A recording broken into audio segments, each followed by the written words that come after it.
I'll take the coarse approximation, right? That's what I'm doing here. Taking this, and we stop right now, right? We leave this alone as a detail. We're doing this. Okay, so I'm taking this signal as my input right now. Going through the same process. Again, coarse approximation and detail. Right? So now I have taken that, decompose into coarse approximation plus detail. So what's the average of 2 and 6? 4. And this is 1/2. Average of 7 and 5. 6. 1. What is the detailed signal? So I'm working with this and this, right? What is it? Negative 2 and 2?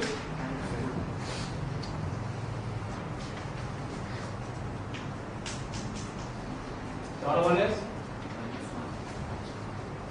1 and negative 1, right?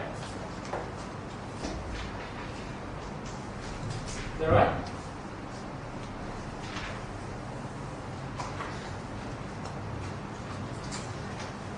Any questions so far?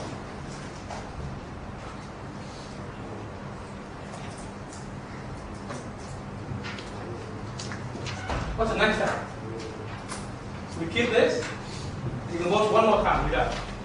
Okay, so here is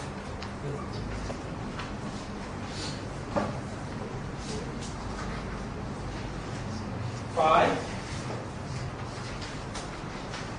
and 1 and negative 1.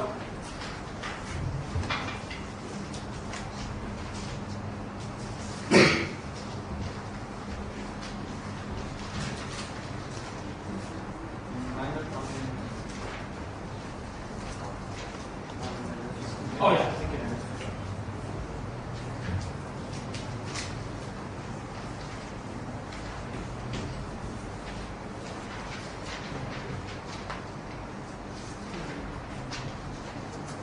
Okay.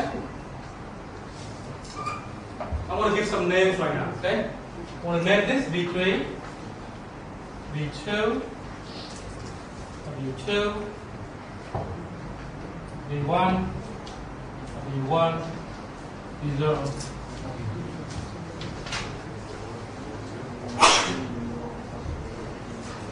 okay.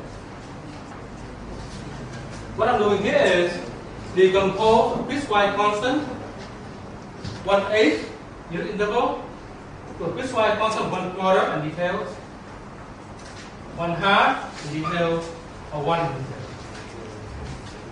So this way, I have many ways to represent a signal, right? I can represent a signal at V3 only, which is the original one. Or I can have V2 plus W2. This is mean vector space. Okay? Right? Because I have V2, W2, V3. Or I can have V1, W1, V2, right? Because V1, W1 is V2. Okay? W2 say the same. Or I can have V0, W0, which again give me V1, and then the other one, right? W1, W2. This way I have 4 ways of representing a signal. Right? Each one has different resolution. Why more low? Because I think it's a bit longer. This is meaning that the space orthogonal. I want to discuss the basis function. You can see that the space orthogonal and the orthogonal. So when you add together, you expand the whole space. Okay. So look at this is V3. This is V2. W2, V1, W1, V0, W0. So let's look at the basis function for this space. Okay? What's the basis function for V0? How do you represent all signals with bitwise constant with unit interval? What is that basis function? Just 1 and 0, right?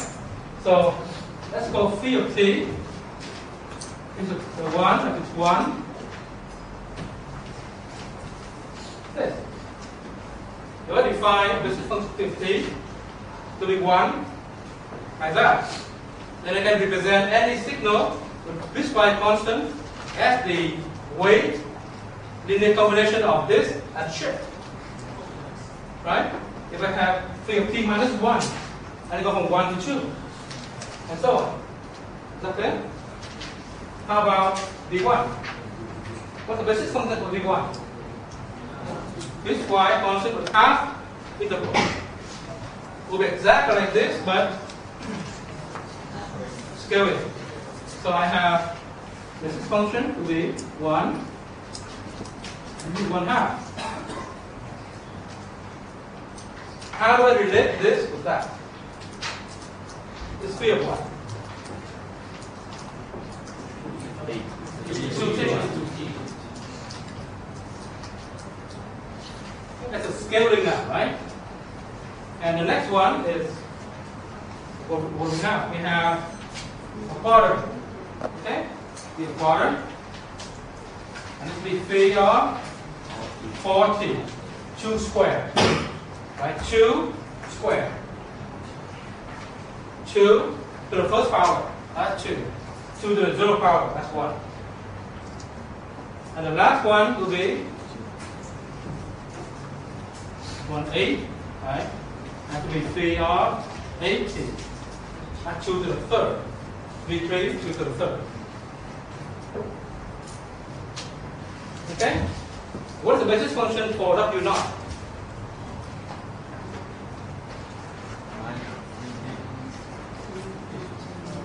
How about 1 and then minus 1? 0, 1/2. Let's call it W of t. Would that work?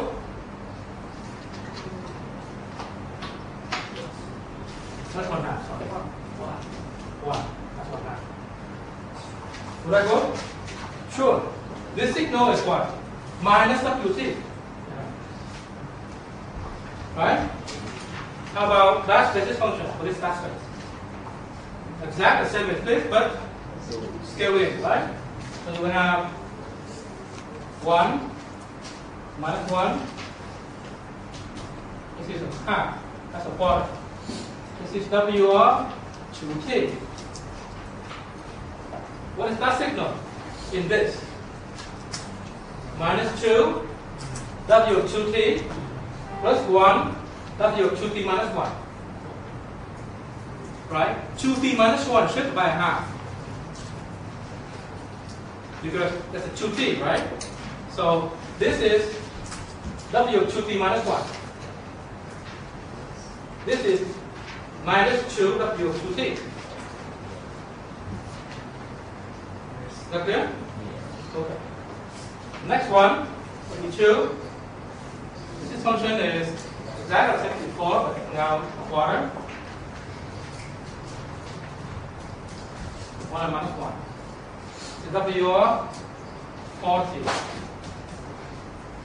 So how do I represent that signal? Using that basis function. Minus W of 40 minus W of 40 minus 1. Minus 1 should be back a quarter. It's 40, right? And this is 0, 0. Right? Okay? So what I'm doing here is I'm showing you all the basis function associated with that this decomposition. Let's see which one is better.